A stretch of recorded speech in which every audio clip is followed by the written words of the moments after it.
नमस्कार, मैं हूं शरद प्रधान और द फ्री प्रेस के दो टूक में आपका स्वागत है।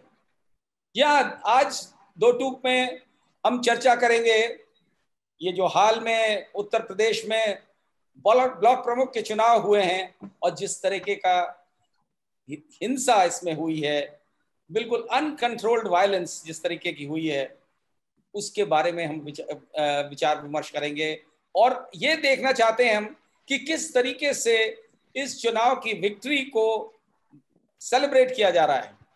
मुझे तो व्यक्तिगत रूप से ये लगता है कि ये तो इस तरीके के चुनाव कहना ही गलत है।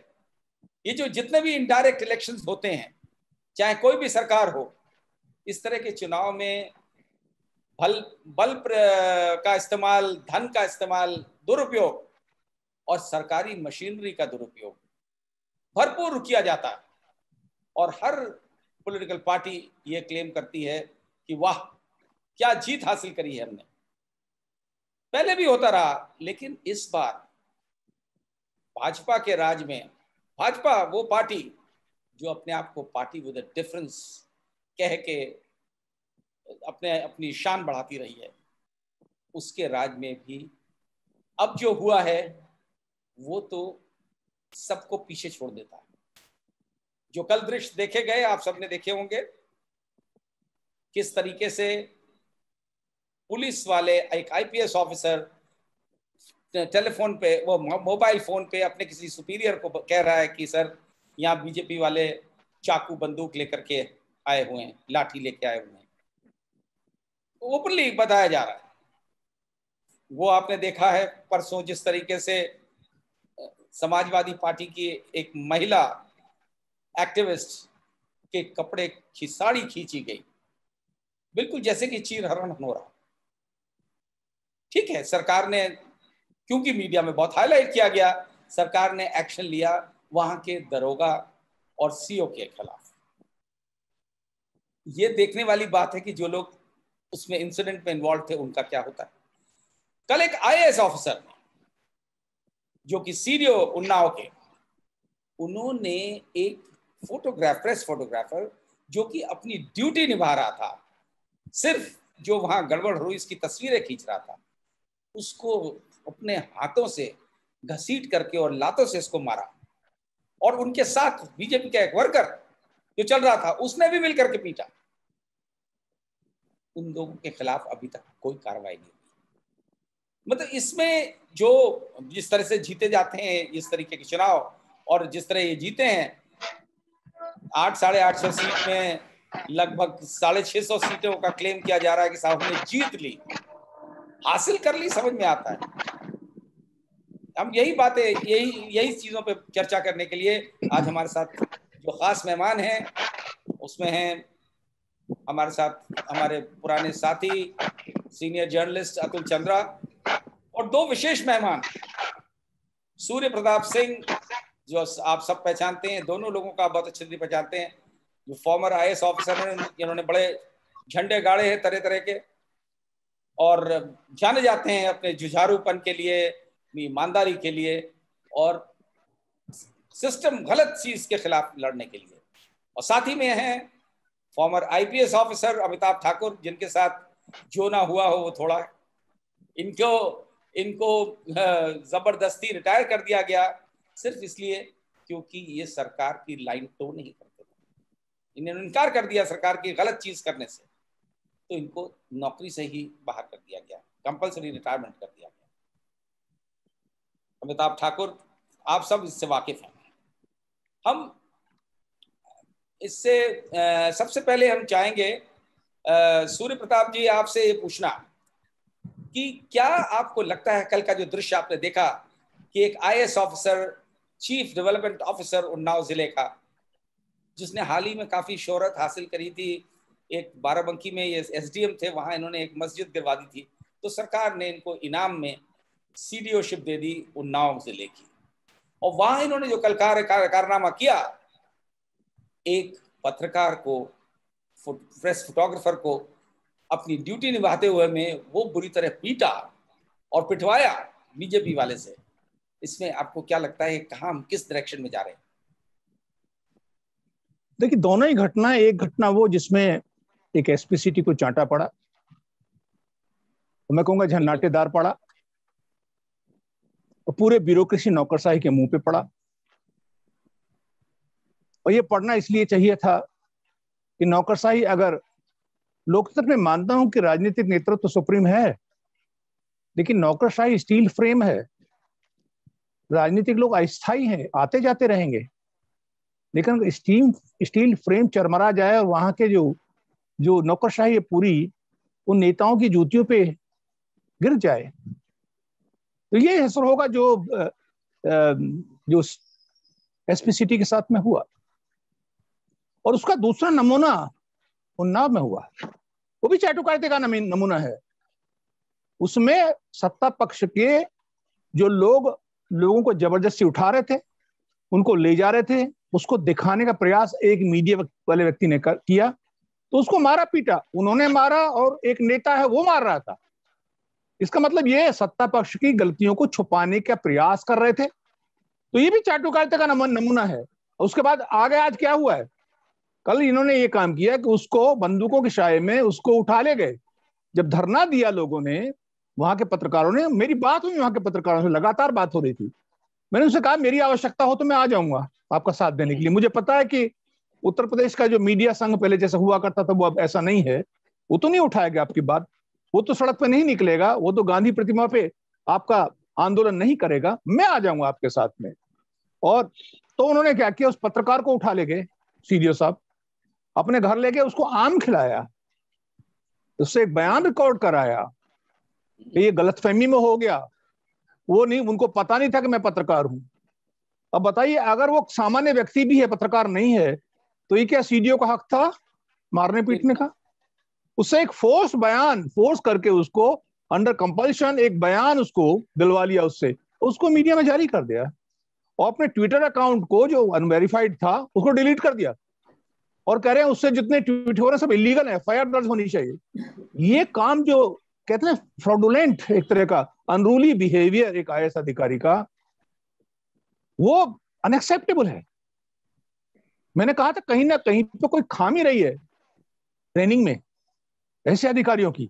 और आज लगता है पूरे प्रदेश की नौकरशाही, जो चुनाव हुआ है, आपने देखा ही है, चुनाव में जो हिंसा का नंगा नाच हुआ है, जो महिलाओं के वस्त्र खींचे गए हैं, उनको अर्धनग्न किया गया है, उनके ब्लाउज फाड़े गए हैं, उनको एक कोई तो ये कह रही थी मैं तो पर्चा दाखिल करने जा रही थी, लेकिन जब गुंडों ने मुझे इधर उधर छूना शुरू किया मैं घर वापस लौट गई, इस कॉस्ट पे नहीं, इस कॉस्ट पे मुझे ब्लॉक प्रमुख नहीं बनना है, वापस चली गई वो। तो ये जो हुआ है इसको कौन स्वीकार करेगा? हाँ, आप लड्डू खाइए, आप उपलब्धि गिनाइए, चाहे मुख्यमंत्री हो चाहे प्रधानमंत्री जी हो, गिनाइए उपलब्धियां, जरूर गिनाइए, लेकिन जनता सब देख रही है।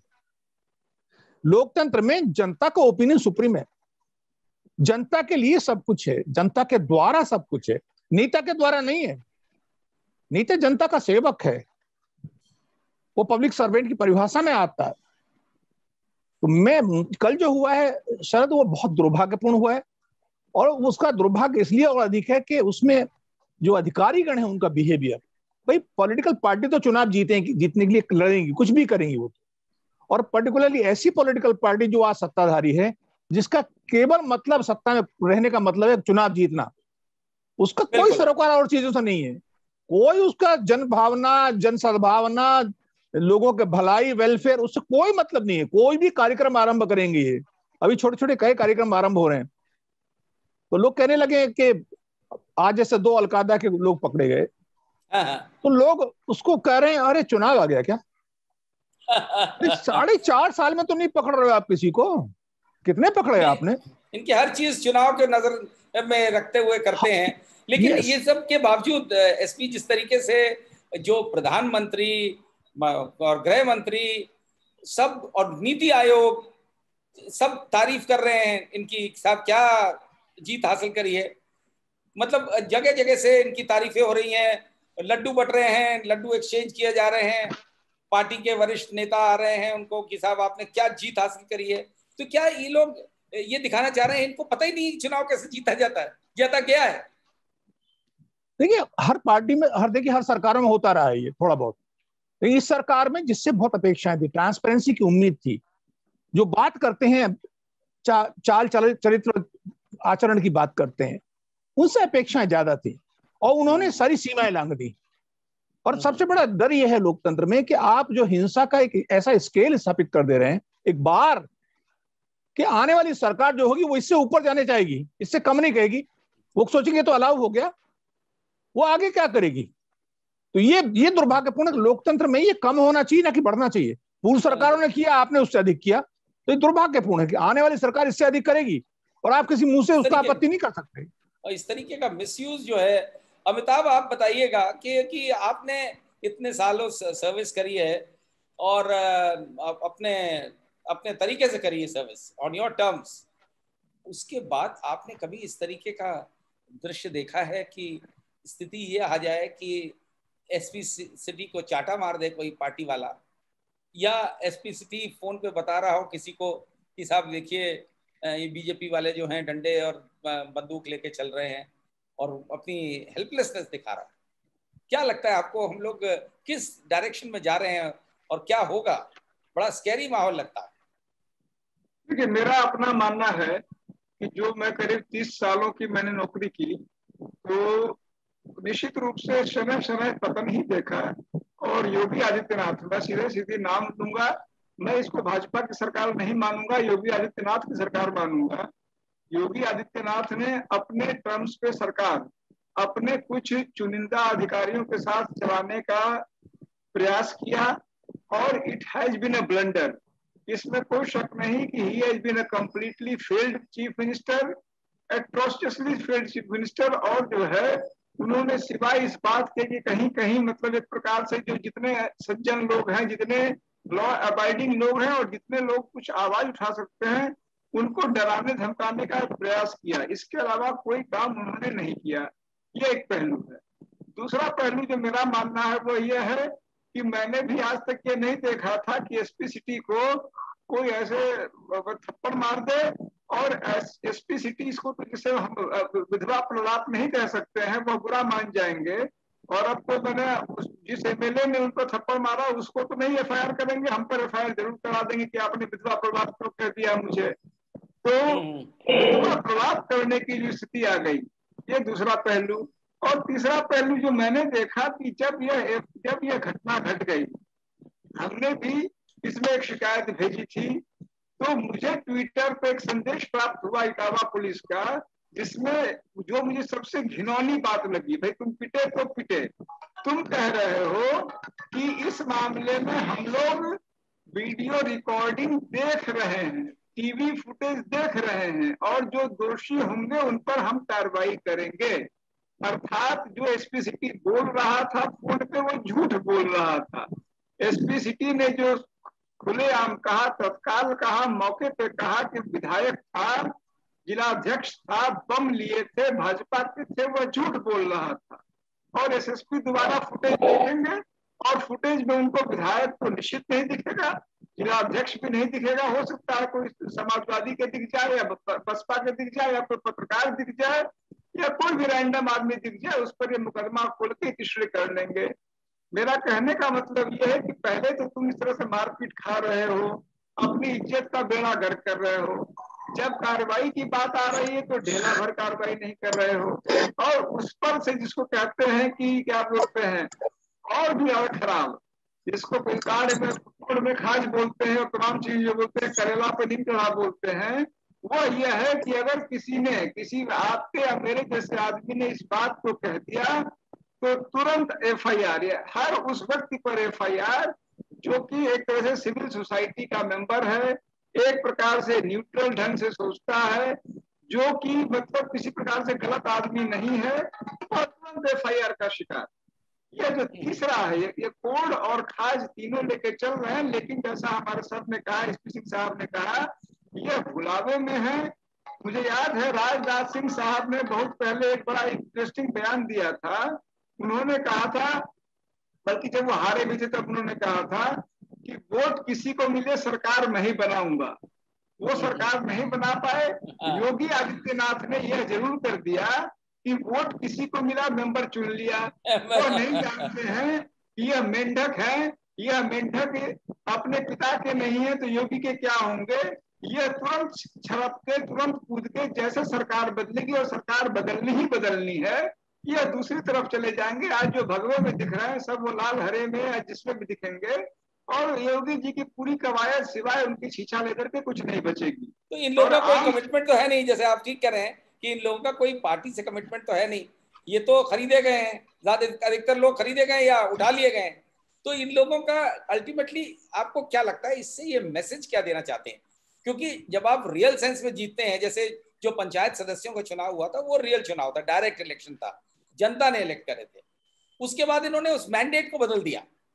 तो ये तो लोकतांत्रिक प्रक्रिया पे बड़ा भारी आघात है कि आप मैंडेट ही बदल दें, तो ना तो वो लोग कमिटेड होंगे इनके आइडियोलॉजी से, इनके पार्टी से, और ना ही ये कुछ इनके काम आ सकते हैं। तो इससे पर्पस क्या हल हो रहा है?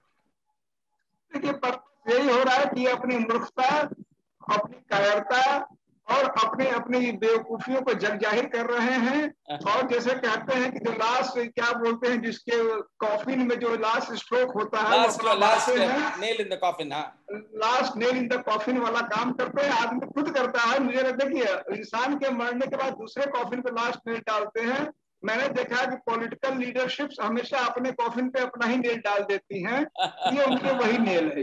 ये अतुल चंद्रा हमसे हम पूछेंगे यही बात, यही सवाल हम पूछना चाहेंगे कि आपको क्या लगता है इससे अल्टीमेटली ये पर्पस क्या अचीव कर रहे हैं इस तरीके की प्रक्रिया करके पूरे इलेक्शन के मैंडेट को बदल देने की? और इससे सिर्फ एक चीज ये साबित करना चाहते हैं कि ये चुनाव जीत सकते हैं, और इसी तरह के साधनों का, इसी तरह के तरीकों का इस्तेमाल करके इनको ये अपने काडर को ये बताना है, अपने वर्कर्स को ये बताना है कि हम चुनाव जीतने में सक्षम हैं। वैसे तो ब्लॉक प्रमुख चुनाव जो होते हैं, पंचायत चुनाव जो होते हैं, उसमें वायलेंस होता ही होता है और सत्ता पक्ष ही ज्यादातर जीतता है। लेकिन यहाँ पर अब ये हो रहा है कि आपको हमने ये जिताया है, क्या हुआ अगर हम पहला राउंड हार गए, बाकी दो हम विद वेंजेंस जीते हैं। आने वाला विधानसभा चुनाव जो होगा उसको भी हम जीतेंगे, और कैसे जीतेंगे अब ये उनके वर्कर्स क्या सोचेंगे, यही सोचेंगे कि हम इसी तरह से चुनाव जीतेंगे। सरकारी मशीनरी हमारे साथ है ही, चुनाव आयोग में भी हमारे ही सपोर्ट के लोग बैठे हुए हैं, तो हमें ज्यादा चिंता करने की जरूरत नहीं है। अगर कोई आएगा लड़ने के लिए तो हम उसको मार पीट करके किनारे कर देंगे, ये है।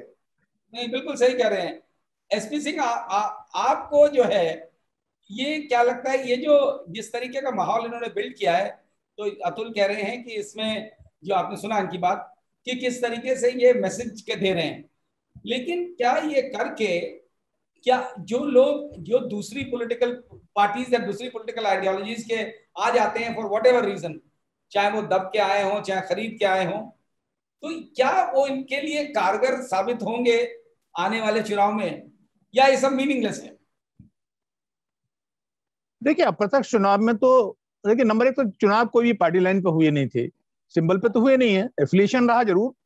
और मुझे लगता है आपने ये पहले प्रश्न जो किया था कि ये क्यों किया इन्होंने सब कुछ, ये बहुत बड़ा अहम प्रश्न है।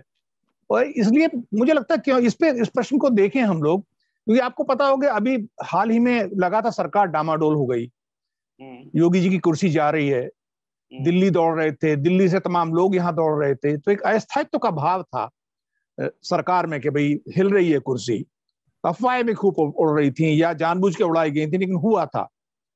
तो उसमें सरकार को यह दिखाने की कोशिश की है जब कुर्सी बच गई कि भाई आप गलत सोच रहे थे कि हम चुनाव नहीं जीत सकते, हम चुनाव जीतने की मादा रखते हैं, आज भी हम होल्ड है हमारा।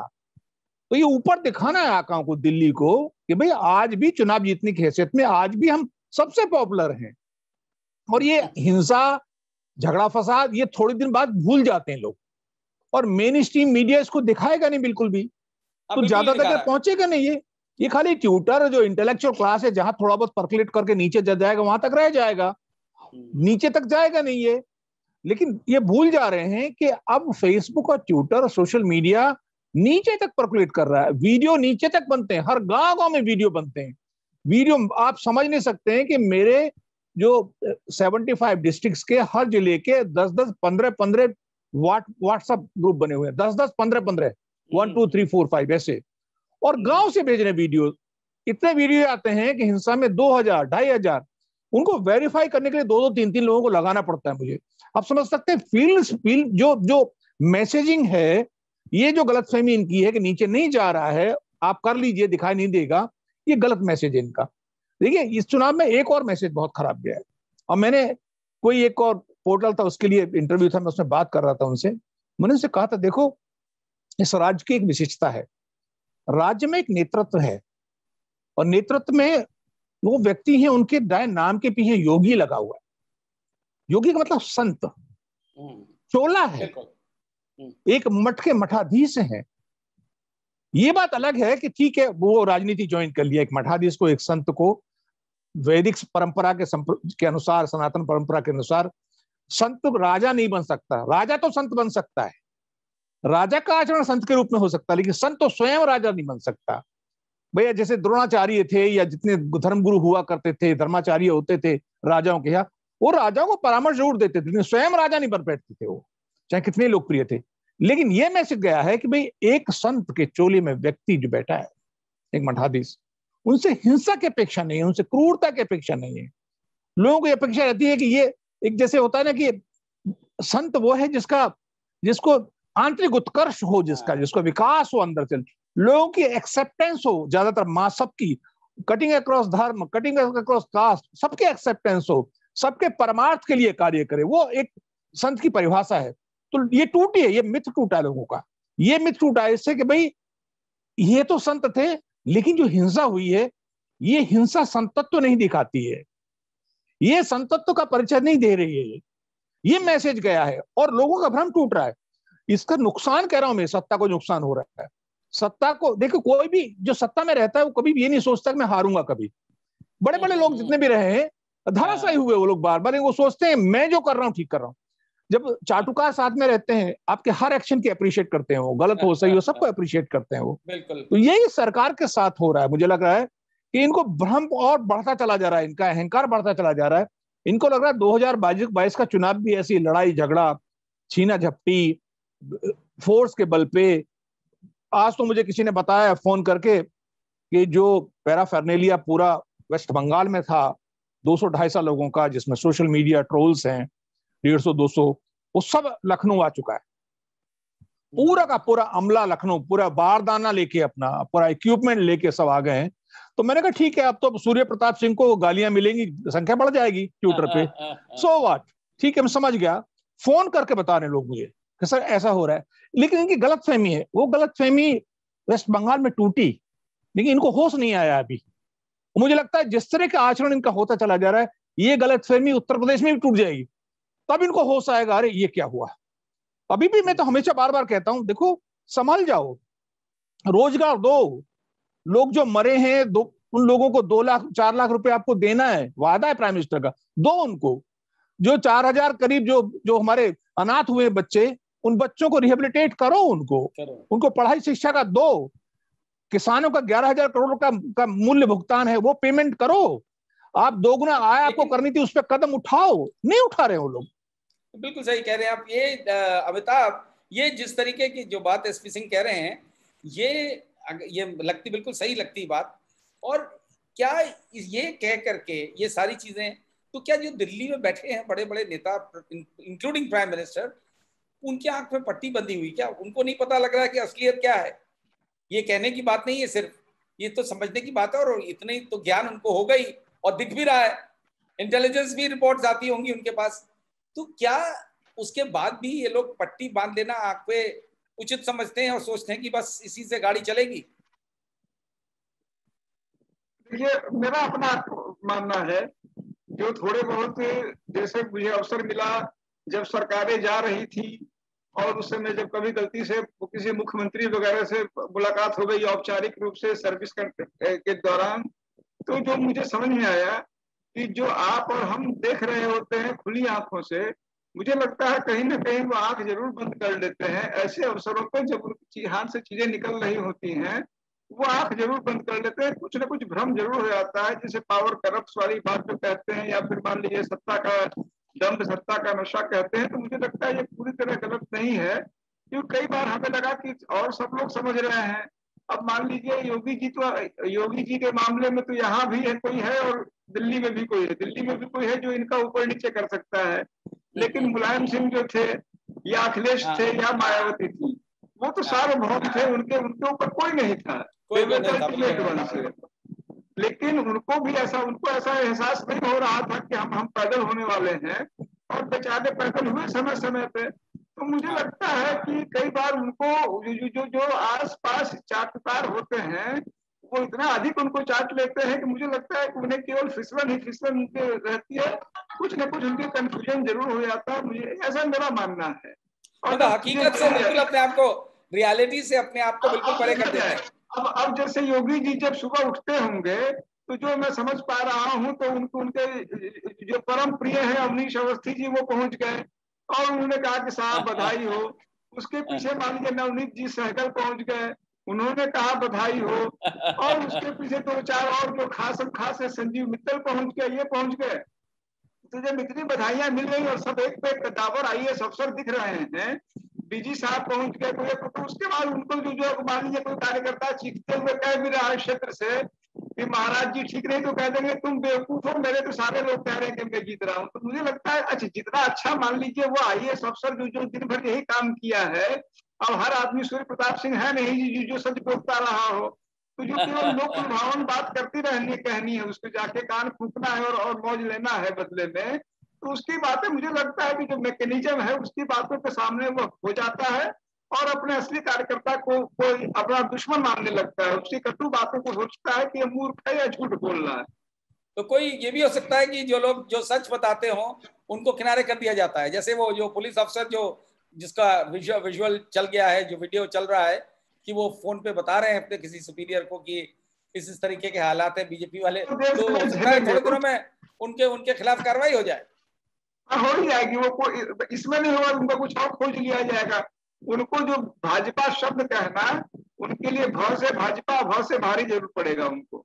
अच्छा, ये जो सीओ को और दरोगा को जो सस्पेंड किया है लखीमपुर वाले मामले में, जहां वो महिला के साथ दुर्व्यवहार हुआ, निर्वस्त्र करने का प्रयास हुआ, मुझे तो ये भी शक होता है कई बार ये लोग ऐसे अफसरों को सामने, क्योंकि मीडिया में बहुत हाईलाइट हो गया है, कि किनारे कर देते हैं और थोड़े दिनों बाद रीइंस्टेट करके और अच्छी जगह भेज देते हैं। ये तो है, बिल्कुल सही कहा जा रहा है, बिल्कुल सही कहा जा रहा है। तो एक्चुअली वो सब नौटंकी के अलावा, लेकिन ये जरूरी जो सर कह रहे हैं, एसपी सिंह कह रहे हैं, आप लोग अतुल सर कह रहे हैं, आप भी कह रहे हैं, मुझे लगता है कि इनकी हरकतें सबको दिख रही हैं, इनके अलावा सबको दिख रही हैं। और मैं 100% मैं श्योर हूँ कि अपनी हरकतों से ही अपना जो है मैंने 5 साल के लिए कम से कम किसी और को ट्रांसफर कर देंगे। ट्रांसफर ऑफ पावर जो लॉर्ड माउंटबेटन ने किया था, ये अपनी हरकतों से करते नहीं रहता है। ये अतुल, आपको क्या लगता है कि लोकतंत्र पे इसका क्या असर पड़ेगा? क्योंकि ये जिस तरीके से लोकतंत्र के साथ ये खिलवाड़ कर रहे हैं, तो अल्टीमेटली हम क्या कहाँ पहुंचेंगे? तब तो लोकतंत्र के लिए इस तरह से चुनाव जीतना एक गलत प्रेसिडेंट हम सेट कर रहे हैं, एक गलत दिशा में ले जा रहे हैं हम लोकतंत्र को, क्योंकि फिर कोई भी चुनाव करवाने का फायदा ही नहीं। अगर हम बल से जीतेंगे, प्रशासन के मदद से जीतेंगे, पुलिस की मदद से जीतेंगे, तो उसमें जनता की ओपिनियन, वैसे भी देखिए जनता की ओपिनियन तो बहुत कम होती है, कितने % वोट पड़ता है, लेकिन जीत जाते हैं लोग। पर इस तरह से अगर चुनाव होंगे तो पूरी की पूरी डेमोक्रेसी आपकी जो है वो बदनाम हो जाएगी। अब बंगाल को हम लोग कहते हैं कि बंगाल में चुनाव ठीक से नहीं हुआ और टीएमसी के सब वर्कर्स ने बहुत जगह गुंडागर्दी करी। अब ये उत्तर प्रदेश में क्या कर रहे हैं? वही चीज कर रहे हैं जो बंगाल में, जिसका आरोप इन्होंने ममता बनर्जी के ऊपर लगाया। ये वहां पर पंचायत चुनाव में इन्होंने देखा, वो सीखा। अगर हम मान लें कि टीएमसी ने वहां पर बहुत ज्यादा गुंडई करी, वो सीखा इन्होंने। और अब एसपी सिंह साहब बता ही रहे हैं कि उनका सारा आईटी सेल और जितना भी बल था वो सब वापस यहाँ आ गया लखनऊ। तो वो बंगाल में इन्होंने भी कुछ किया होगा, ऐसा नहीं है कि इन्होंने नहीं किया है। तो वो सारी चीजें यूपी में दोहराई जाएंगी और हम सिर्फ डेमोक्रेसी की बातें करते हैं। इस तरीके की स्थिति पैदा कर दी गई है, इससे ऐसा प्रतीत होता है कि आने वाले दिन जो हैं और खतरनाक होने वाले हैं।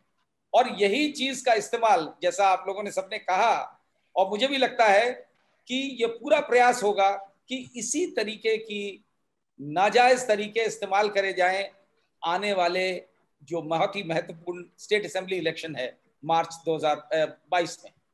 और यदि इस तरीके का होता है, आज तो इन्होंने एक इनडायरेक्ट इलेक्शन में मैंडेट बदल करके दुनिया के साम दाम दंड भेंट का इस्तेमाल करके कर लिया है, और कल जो मेजर इलेक्शन है जिससे तय होना है, क्योंकि अगर स्थिति यह है कि योगी आदित्यनाथ अपना वर्चस्व प्रूव करने के लिए ये सब अपनी आंखों के नीचे सब कुछ होने दे रहे हैं, तो अगला चुनाव तो उनके लिए और भी क्रूशल है।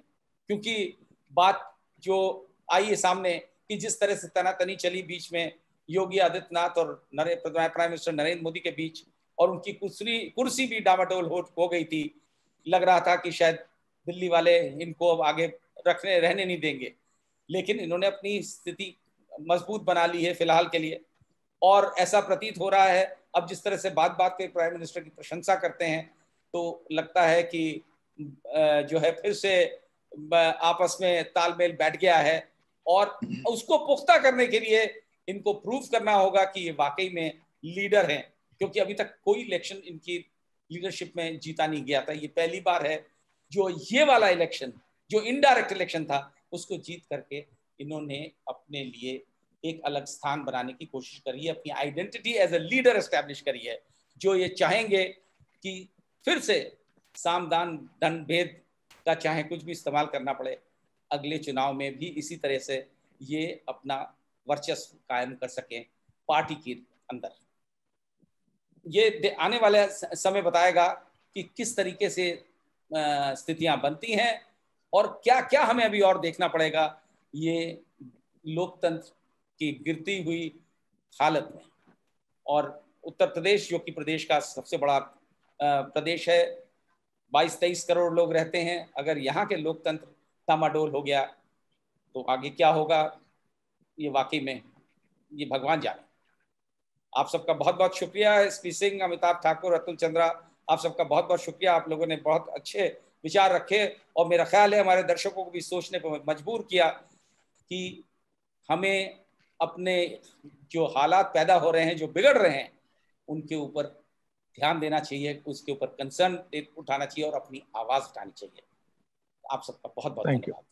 साथ ही साथ मैं अपने दर्शकों से जो है अपील करूंगा कि हमको सब्सक्राइब करें, लाइक करें और हमें सुझाव दें, ताकि जो इंडिपेंडेंट जर्नलिज्म की एक ये मुहिम हम लोगों ने फ्री प्रेस के जरिए से स्टार्ट करी है, इसको एनकरेजमेंट मिले, बढ़ावा मिले। नमस्कार, धन्यवाद।